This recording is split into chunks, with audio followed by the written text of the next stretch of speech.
Hello, friend, and welcome to another PSA for Black men regarding prostate cancer.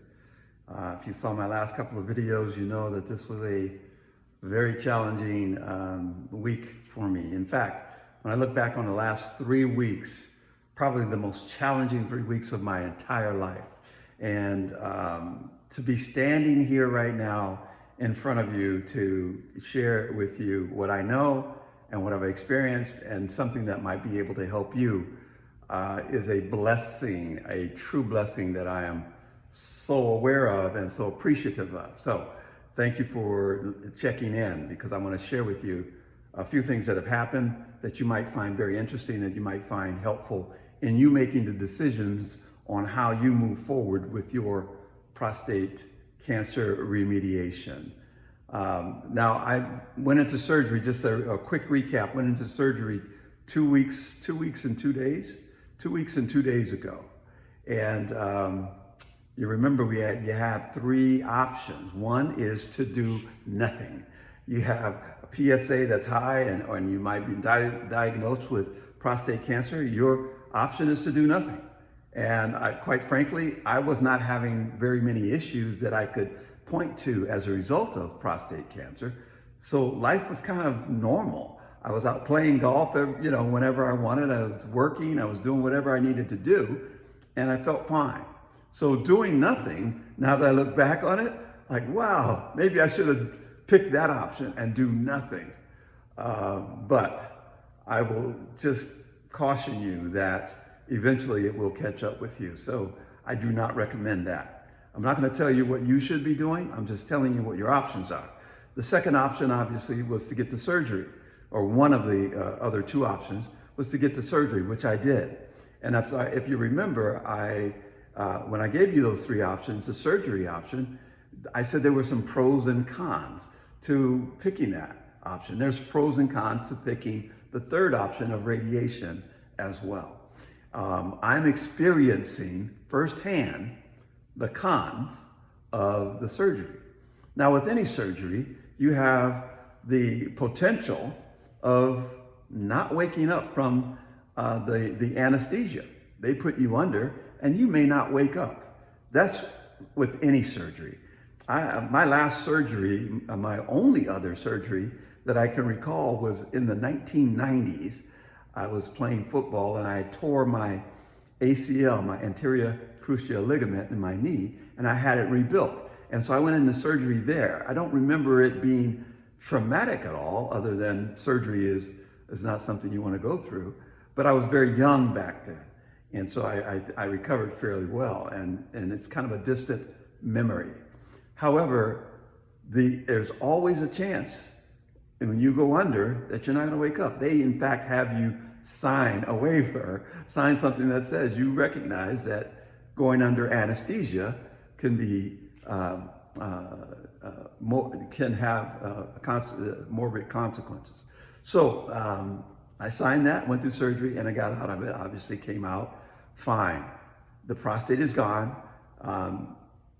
Less than a week ago, I had my catheter removed, if you remember that video. And I will tell you, the 10 days of having that catheter in, 10 of the worst days that I can ever remember. It's not something that I recommend. So I'm telling you about the downsides of surgery. And if you look at the last couple of videos, you know that I ended up back in the hospital as a result of a PET scan to see if there were any other cancer in my body, which there was. So the prostatectomy did not remove all cancer. It did remove the prostate, which it was localized and most of it was there. But there's still some I have to deal with. But what also was revealed in the PET scan was blood clots. I have 2 blood clots in my lungs and 2 in my legs. And that's a product of the surgery. When I talked to the pulmonary specialist, he says, well, that will happen sometimes after surgery because your body's trying to heal and it's coagulating, and blood clots can be a normal outcome. However, it can be very, very dangerous. And so I'm in a very dangerous state right now. With the best care that I could get, and I'm going to harp on getting the best care, I was in the hospital for a couple of days. I just got out yesterday. I think it was yesterday. All the days are running together anymore. But you can see I'm home. I had 6 doctors give me face-to-face consultation during the time I was in the hospital with these blood clots. If you remember, my surgeon called me while I was on the road home, feeling fine, and he told me to turn around, go back because of this issue. I saw 2 pulmonary specialists, 2 urologists, and 2 internal medicine doctors while I was there over during that 24 to 36 hour period. And all of them were evaluating me in many different ways. All of them said it was okay for me to come home, except for one. One of them wanted me to stay for another few days, maybe a few weeks. I just, I certainly want to be healthy, but I didn't want to stay. I've got so much that I'm trying to do. And so I'm trying to balance. All right, one person wants me to stay, but 6 says it's okay if I go home. Now I'm rolling the dice, right? I'm like, okay, well, I'm gonna go home and take care of myself properly. So now with the blood clots, I am on a blood thinner. Now, there's a misconception that these blood thinners will destroy the clots, but they do not. What I've been told by the pulmonary specialist is that it thins your blood so that the blood clots don't continue to get any larger. But your body over time will dissolve those blood clots if you're on a thinner so that they're not getting any larger. So I'm going to be on this thinner for at least 3 months. And I've got to check because they're in my lung area, I've got to check my oxygen level if I'm getting short of breath, if I'm having nauseous, or if I'm having other issues associated with my respiratory system. I've got to go directly in and see what's going on. And I cannot afford to have any injuries because my blood's so thin, particularly head injuries. And so there's tons of risks that come along with having blood clots. It's not, well, you take a pill and it's gone.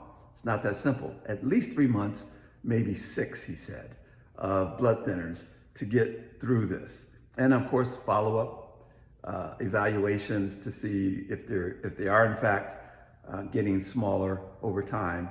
And so this is a very serious situation for me. And I only tell you this because it's part of my journey. You may not have these issues, but one thing I am very thankful for is that when the pathology came back for the prostate cancer, it showed other cancer indicators.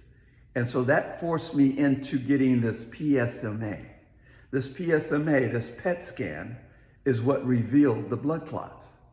So I would have been happy to not have to go back in for a PET scan if all the cancer was gone. If the pathology said, you're cancer-free, I would have been completely happy with that, but I would have been oblivious to the fact that I had these other issues. And so by the grace of God,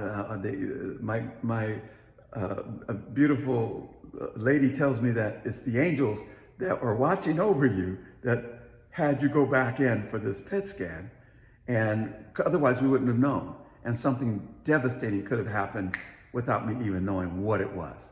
So anyway, long story short, I'm back. I'm as healthy as I can be at this stage. I'm still in the recovery phase of the surgery. When asked, how do I feel? I said I'm probably about 73%. So I'm feeling okay, not great, but not bad. I still have a bit of incontinence in certain situations. I can sleep through the night, get up, go to the restroom, no problems at all. But when I'm sitting down on a hard surface or any surface for a period of time, as soon as I get up, there's this little bit of spurt of incontinence. Not a stream or anything, it's just a spurt. And it's very annoying. So I still have a pad on, okay? So that's the reality to it. I believe that's gonna go away over time as my body gets used to that, that's my hope. I'm going to have this conversation with the men's health doctor, Dr. Raj, who is helping me with the ongoing recovery of the erection and sexual and length and all of those things that you've got to do afterwards, after prostatectomy. In a future video, I'll talk to you about that as I have my meetings with him. But that's really the biggest issue, along with the blood clots. Other than that, I feel really good. They say I can get on my elliptical machine and work out, and I can get on the treadmill, I can lift light weights, and so I'm okay from that regard. So don't think that I'm really in trouble here, although I'm very, very aware of the risks that I'm facing with these blood clots. All right, so I know this was a longer video as well. I'm trying to make these things short so that you get succinct and salient information as quickly as possible, but there's been a lot that's happened over the last couple of days. These last 3 weeks have been tremendously challenging, but you know, keep my eye on the prize, keep moving forward. That's what I encourage for you, regardless of what you're going through. Just keep moving forward. Keep the prayers for yourself and have others praying for you. As I mentioned before, having great love people in your life, family and friends. My best friend he's checking on me every day. My beautiful lady is with me as much as she possibly can be with me. And she's helping me. She's like a hospice nurse for me. I don't think I need all of that, but I am so thankful that I have all of that, because it's comforting, number one. Number two, it really is helping me from a mental and emotional standpoint to get through this. And I get texts and notes from people who are showing their support as well. And so all that's helpful. Okay, I think I'll end it here. See if I'm forgetting anything. I think that's it for now. Check out the previous videos so you can see what was really happening to brought me to this point.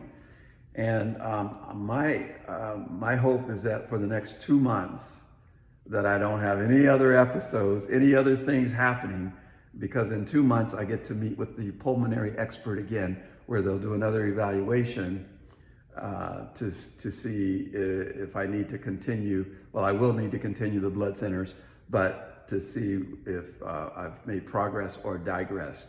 So with that said, 60 days, you might hear from me between now and then. I'm pretty sure you will, as things come up. And one other thing I will just tell you, which is a bit of really, really good news. You know, the whole swollen scrotum thing, it has gone down to almost normal. There's still a little bit there, but it is so much better right now. I can't tell you the difference. The comfort is so much more comfortable than it was when it was just there as a big melon. So which I'm thankful for, and I also believe now that I can begin a little bit more of a normal routine, get back on the treadmill, get back on the walking plan, get back on the elliptical machine, get back on weightlifting, and in a moderate way, and get my health back in other ways.